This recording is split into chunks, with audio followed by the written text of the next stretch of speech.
Hello everyone. जैसे कि आपको मालूम है, नीट एंट्रेंस एग्जामिनेशन 2020 3 मई को होना था, लेकिन अभी उसका पोस्टपोन कर दिया गया। उसकी कोई भी डेट अनाउंस नहीं की गई है कि अभी एग्जामिनेशन आपका कब कंडक्ट कराया जाएगा। कुछ फैक्टर्स की बात करें, जैसे कि न्यूज़ एंड आर्टिकल्स की बात करें, तो ये examination last week of the June और the first week of the July में तो होने के चांसेस यहाँ पे होते हैं। लेकिन यहाँ पे बात ये है कि अगर एग्जामिनेशन आपका इतना पोस्टपोन हुआ है तो फिर आपके कट ऑफ पे क्या इम्पैक्ट पड़ेगा, साथ ही साथ एग्जामिनेशन पैटर्न पे यहाँ पे क्या इम्पैक्ट पड़ने वाला है। ये दोनों चीज़ें जानना काफ़ी ज़रूरी है, वही मैं आपको इस वीडियो में बताऊंगा, तो वीडियो को एंड तक ज़रूर देखें। कट ऑफ की रिगार्डिंग मैं आपको पहले भी बता चुका हूँ कि कट ऑफ पोस्टपोन नीट कितना होता है उस पर डिपेंड नहीं करेगा। आपसे पहले भी मैं कहता आया हूँ कि कट ऑफ जो होता है वो डिपेंड करता है कि फैक्टर्स क्या हैं, कि एग्ज़ामिनेशन का जो पेपर था वो पेपर कैसा था, इजी था, हार्ड था या मीडियम था, नंबर ऑफ़ द स्टूडेंट्स कितने अपीयर हुए, नंबर ऑफ़ द स्टूडेंट्स कितने एक एवरेज मार्क्स के ऊपर वहाँ पे नंबर ऑफ़ द स्टूडेंट्स पहुँचते हैं।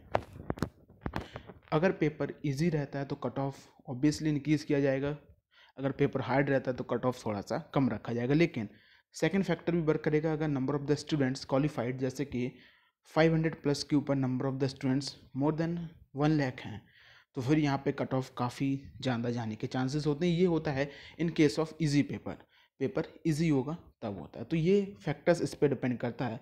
कट ऑफ इस पर डिपेंड नहीं करता कि आपका पेपर 3 मई के बाद कितने महीनों बाद हो रहा है, उस हिसाब से कट ऑफ आपका इंक्रीज़ और डिक्रीज़ किया जाएगा। Second thing is the examination pattern. Examination pattern कैसा होगा, तो एग्जामिनेशन जैसे कि एनटीए पहले ही अपने ऑफिशियल नोटिफिकेशन में कह चुका है कि एग्जामिनेशन पैटर्न में कोई भी चेंज नहीं है। सेम एज द 2019 में जैसे एग्जामिनेशन पैटर्न था, सेम 2020 में एग्जामिनेशन पैटर्न है।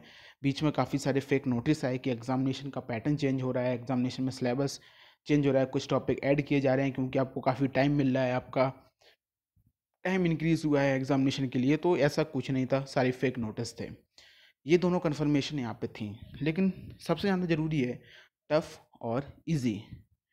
पेपर कैसा होगा, टफ़ होगा या इजी होगा, वो मैं आपको यहाँ बताऊंगा। लेकिन उससे पहले डीआरएस मटेरियल आज का अपलोडेड है, टेलीग्राम चैनल की लिंक है या नीचे डिस्क्रिप्शन में अनअकैडमी की लिंक है, जाके ज़रूर देखें। देखिए, एग्जामिनेशन की बात करें तो आपको मालूम है कि NEET is the only examination जिससे आपको एम्स के कॉलेजेस हों या जिपमर के कॉलेजेस हों, सब में एडमिशन मिलेगा। तो जब यहाँ पे पोस्टपोन नहीं हुआ था, 3 मई को ही एग्जामिनेशन था, तब आपका एग्जामिनेशन का जो लेवल था, जो एग्जामिनेशन में क्वेश्चंस थे, उनकी टफनेस तो पहले से ही बताया जा रहा था कि इंक्रीज़ होगी। एग्जामिनेशन पहले से ज़्यादा टफ आएगा क्योंकि एक selective marks of the students जो कि जो एम्स कॉलेजेस हुए या जिपमर के कॉलेज हुए, इनको फिल करने के लिए एफएमसी मेडिकल कॉलेज हुए जिसकी एक फ़िक्स कट ऑफ होती है, एफएमसी मेडिकल कॉलेज 600। एम्स की बात करें तो वहाँ पे उन सीट को फिल करने के लिए अगर पेपर इजी रखा तो मोस्ट ऑफ द स्टूडेंट्स के बीच में कंपटीशन लाइन वहाँ पे इंक्रीज़ होगा उन स्टूडेंट्स के बीच में, एक पर्टिकुलर कॉलेज के बीच में। बिकॉज एक स्टूडेंट्स अगर 10 स्टूडेंट्स अगर सेम मार्क्स 672 प्लस मार्क्स के आ जाते हैं तो 10 के 10 उस कॉलेज में जाएंगे, 10 के 10 को उस कॉलेज में के लिए पहले प्रायोरिटी देनी पड़ेगी अगर वो 10 के 10 काउंसलिंग में पहली चॉइस में एम्स को फिल करते हैं। लेकिन अगर वहीं पे मार्क्स रेंज आती है जैसे 672 का एक, 670 का 1, 671 का 1, तो इस हिसाब से फिर वहाँ पे कोई भी डिफरेंस, इतना ज़्यादा कंपटीशन उस पर्टिकुलर सीट के लिए नहीं होगा। तो यहाँ पे पहले से ही मालूम था कि नंबर ऑफ़ द टफनेस जो इंक्रीज़ होगी वो इंक्रीज़ की जाएगी नीट 2020 के पेपर में। बट अब क्या होगा, अभी भी जो आपका पेपर की जो टफनेस है वो पेपर को मॉडरेट रखा जाएगा। जिस हिसाब से न्यूज़ एंड आर्टिकल्स आए, जो ट्रिकी क्वेश्चंस होंगे, जैसे कि एक क्वेश्चन होता है डायरेक्टली एनसीईआरटी की लाइन से बेस्ड क्वेश्चन होगा। सेकंड क्वेश्चन होता है जिसमें आप इजीली थोड़ा सा दिमाग लगा के उस क्वेश्चन को सॉल्व कर सकते हैं। लेकिन तीसरा क्वेश्चन होता है ट्रिकी क्वेश्चन जिसमें फंसते हैं, आपको लगता है ये आंसर है लेकिन नहीं होता। कई बार ऐसा इस क्वेश्चन में देखा जाता है कि जो आंसर आप सोचते हैं वो आंसर कम ही वहाँ पे निकलता है, क्योंकि उसमें एक ऑप्शन ऐसा रहेगा जिस ऑप्शन को आप जल्दी ईजिली समझ जाएंगे कि हाँ, और आपको लगेगा यही सही आंसर है। तो ट्रिकी क्वेश्चंस जो होंगे उनका नंबर्स यहाँ पे पेपर्स में बढ़ाया जाएगा।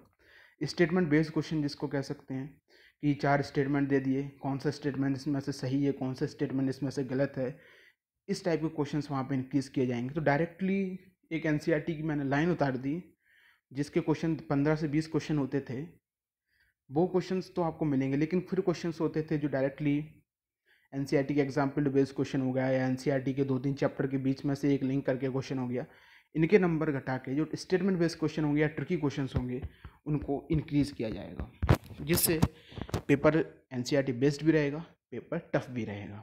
तो पेपर कुछ इस प्रकार से यहाँ पे सेट किया जाएगा। अगर इसके रिगार्डिंग और कोई आर्टिकल्स मिलेंगे तो मैं शेयर करूँगा। Thank you.